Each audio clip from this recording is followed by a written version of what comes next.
কথা শেষ করলেন না তো?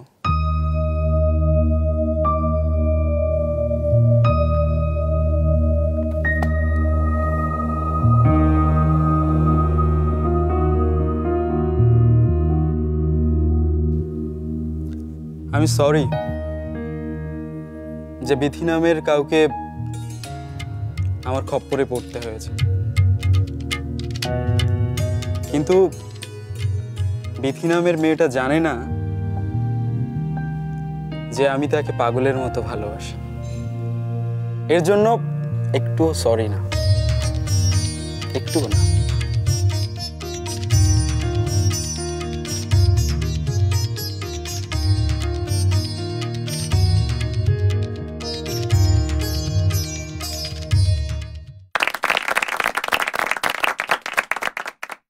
আমার মনে হচ্ছে সুন্দর মুহূর্ত ছিল তুমি যখন ডাকলে বিথিকে, তারপরে আমি দেখেছি যে তোমার আই কন্ট্যাক্ট আছে, তুমি ওর দিকে তাকিয়েই কথা বলেছো, কিন্তু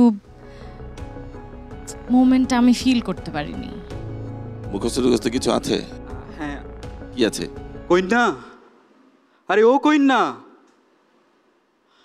শুনো শুনো কইন্না ওরে, আমার কথা রাখো, মনের কথা কইবা মামি, একটু কাছে থাকো।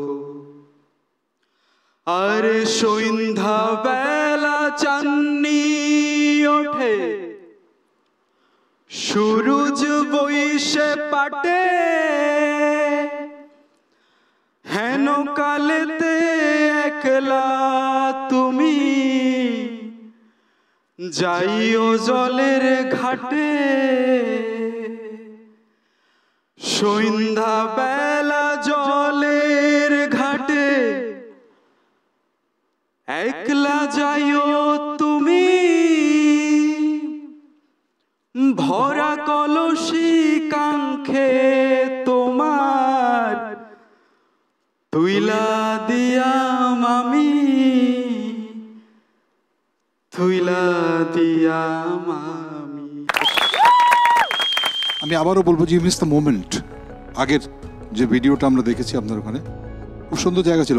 নট নেসেসারিলি যে সবসময় ডায়ালগ থাকতে হবে, ডায়ালগ না ছাড়াও কিন্তু অ্যাক্টিং করাটা সবচাইতে কঠিন এবং সর্বোত্তম। আপনার কাছে প্রপস ছিল সুন্দর, এটা একটা ফলস, মানে আপনি কিন্তু আসলে এটার মধ্যে নাই, তাই তো? আপনি অ্যাকচুয়ালি দেখছেন না। আগের যে ভিডিওটা আমরা দেখেছি ও অ্যাকচুয়ালি ওয়েট করছিল বিথি কখন আসবে, এটা আমি দেখছি না, মানে আমি ফলস। সেটা করলে খুব মোমেন্ট তৈরি হতো ওই জায়গাটা। আমি মাঝে মাঝে অমায়িক হয়ে যায়, সেই জন্য একটু সমস্যা হয়। আমার এক বন্ধু ছিল হুমায়ুন ফরিদি, ওনার নাম, গ্রেট অ্যাক্টর। উনি সিম্পলি খুব লুক ওয়াইজ খুব ইমপ্রেসিভ না।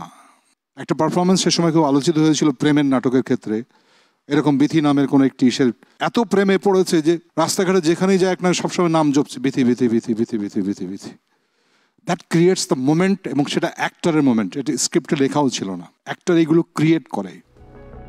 আপনি যখন বিথির সঙ্গে তার চোখের দিকে তাকালেন, আপনি চোখ সরিয়ে নিয়েছিলেন কেন? কেন একদম deep, not looking into the eyes? কি করবো, তোমাকে ছাড়া তো আমার কিছু ভালো লাগে না, মনে হয় না। আমার কাছে যেটা মনে হচ্ছে, তুমি ভেতরে ভেতরে অনেক কিছু ফিল করেছো, মনে হয়ে মানে তোমার কাছে মনে হয়েছে ইমোশনালি ছিলা, ইমোশনালি চার্জড আপ ছিল আমাকে মনে হয়েছে, কিন্তু সেই এক্সপ্রেসটা ঠিক রাইট ইমোশন তুমি ফিল করনি, সেই অ্যানালাইসিসটা ঠিক হয়নি। আমরা কথা বলি, ইউ হ্যাভ পোটেনশিয়ালস, আপনি আপনার ইচ্ছা আছে, কিন্তু অনেক কষ্ট করতে হবে। তারপরেও আপনাকে আমরা আর একটা সুযোগ দিতে চাই। আপাতত আপনাকে আমরা ডেঞ্জার জোনে পাঠাতে চাই। পরবর্তীতে একটা জায়গা দিয়ে কম্পিটিশনে সবার সঙ্গে মিলিয়ে তখন আপনাকে আবার আসতে হবে। Thank you. মঞ্চে আসবে ঢাকা থেকে পালামা আহমেদ।